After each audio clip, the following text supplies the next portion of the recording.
Salut tout le monde, ce soir on part à Mayotte. L'île a été ravagée par le cyclone tropical Chido le 14 décembre et le 12 janvier, les pluies torrentielles de la tempête Dikeledi ont balayé Mayotte. On aurait pu penser que suite à ces catastrophes, l'État aurait organisé et engagé les grands moyens.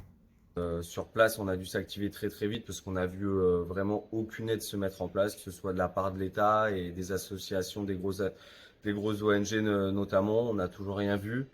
Donc on s'est mobilisé avec une petite association qu'on avait montée auparavant, une association omnisport affiliée à affiliée à la FSGT. Et du coup, on s'est tourné directement sur l'action humanitaire à travers des distributions de denrées alimentaires principalement. On organise une distribution donc avec l'association Mayotte Omnisport et toutes les donations.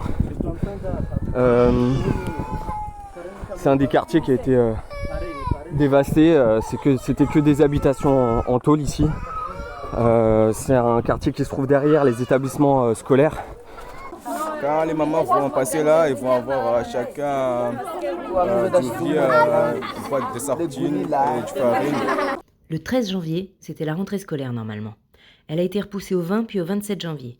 La FSU, avec l'intersyndicale, a déposé un préavis de grève et organisé une manifestation pour exiger des conditions de reprise sécurisées pour les élèves et les agents.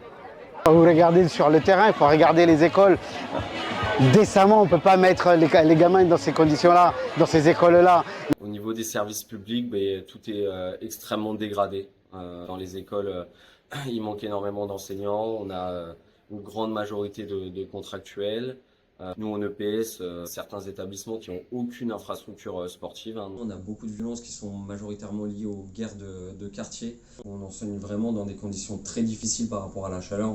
Le 30 janvier, lors de la venue d'Elisabeth Borne, il y avait 1100 enseignants dans les rues de Mamoudzou.